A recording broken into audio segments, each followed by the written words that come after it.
Welcome to another Level 3 Probability Concepts video. This is our second video on conditional probability.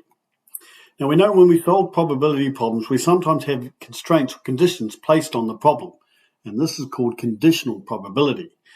We talked in the last video of the notation P bracket A/B means what's the probability that A occurs given that B has occurred, and it's not the same as P bracket B/A. There are some words and phrases that gives it away, things like the word given or if, but sometimes they're a little bit more subtle, like calculate the probability a Year 9 student has done their homework.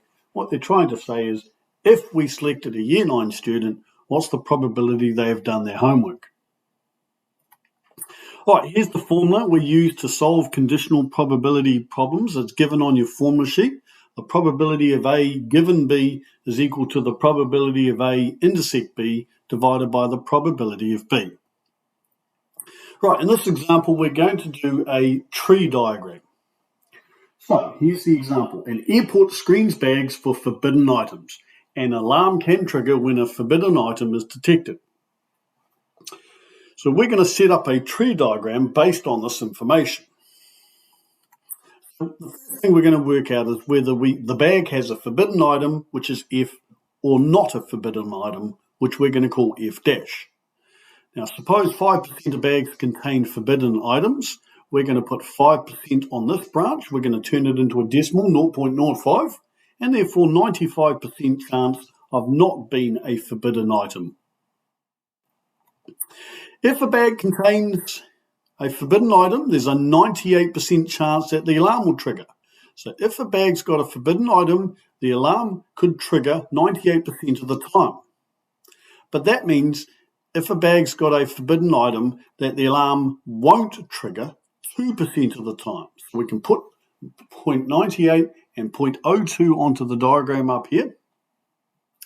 And we've got this information, if a bag doesn't contain a forbidden item, there's still an 8% chance the alarm will trigger, and so we can put 8% of the alarm going off if there's no forbidden item, and therefore there's a 92%, 0.92 probability that if the alarm won't trigger if there's no forbidden item in the bag.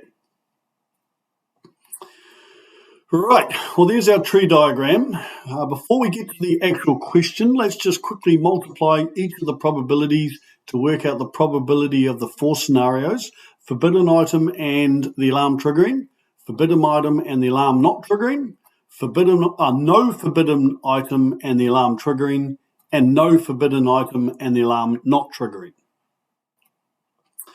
Right, now let's get to the question.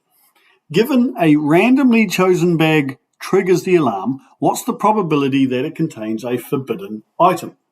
So given a randomly chosen bag triggers the alarm. So triggers the alarm is the event B, given B's occurred. And so we want to work out the probability contains a forbidden item, which is event A. Now I don't like this. I'm going to rewrite it as P bracket F/A, which is the probability that the bag has a forbidden item given the alarm is triggered. So that is going to be equal to probability of F intersect A divided by the probability of A being the alarm triggering. So the probability of F intersect A is this probability, F times A, which is 0.049. And now we're going to work out the probability of A. Now the probability of A is the alarm triggering, which are these two options. These are the two scenarios where the alarm will trigger. Now we've got option at the top or the option in the center, middle. And remember, when we talk about two options and we use the word or, we add them.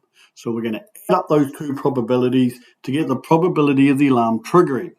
So all we now need to do is go 0.049 and divide it by the sum of 0.049 plus 0.076 to get 0.392.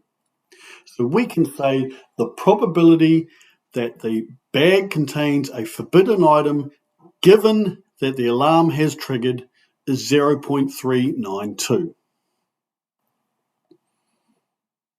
All right, thanks so much for watching the video.